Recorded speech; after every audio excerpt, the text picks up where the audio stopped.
Ռուսաստանն այսօր փորձում է տպավորություն ստեղծել, թե իբր ունի աշխարհի ամենամարտունակ բանակներից մեկը, սակայն 3 տարի առաջ, 2022 թվականին, մենք տեսանք, որ այդ կերպարը զուտ խաբկանք էր։ 2022 թվականի փետրվարի 24-ին Ռուսաստանը լայնամասշտաբ հարձակում գործեց Ուկրաինայի դեմ։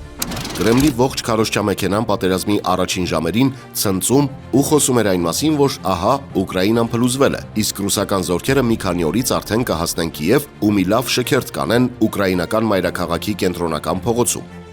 Որպես այս ամենի ապացույց բերվում էր այն մտածածին փաստը, որ ռուսական բանակը աշխարհի երկրորդ բանակն է, ինչպես կարող է աշխարհի երկրորդ բանակը առհասարակ պարտվել կամ ինչ-որ խնդիրներ ունենալ։ Պատերազմի հենց սկզբից, սակայն, պարզվեց, որ ռուսական բանակը մեղմ ասած այնքան էլ աշխարհի երկրորդ բանակը չէ։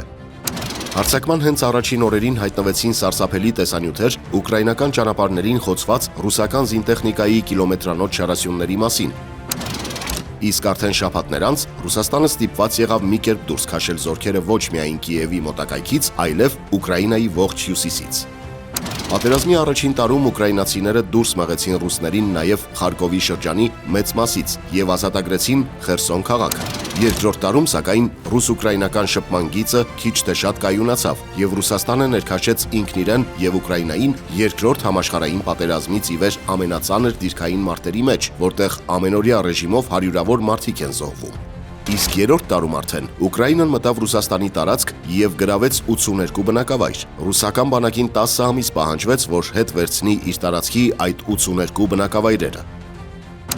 Այս 3 տարիների ընթացքում Ռուսաստանը կորցրեց աշխարհի երկրորդ բանակն ունեցող երկրի համբավը, սպառեց իր գրեթե ողջ ժամանակակից զինանոցը, ստիպված լինելով օգտագործել ռազմաճակատում մոտոցիկլետներ, հեծանիվներ, ժիգուլիներ եւ նույնիսկ ավանակներ, կորցրեց հարյուրավոր ինքնաթիռներ եւ ուղղաթիռներ, ինչպես նաեւ կորցրեց իր Սևծովյան նավատորմի մեծ մասը։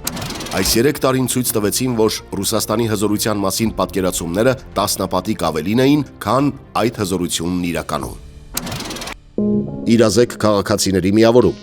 Եթե ձեզ դուր եկավ այս հոլովակը եւ ցանկանում եք հետագայում եւս տեսնել այսպիսի նյութեր, կարող եք աջակցել մեզ նվիրատվությամբ։ Հղումը գտեք մեկնաբանություններում։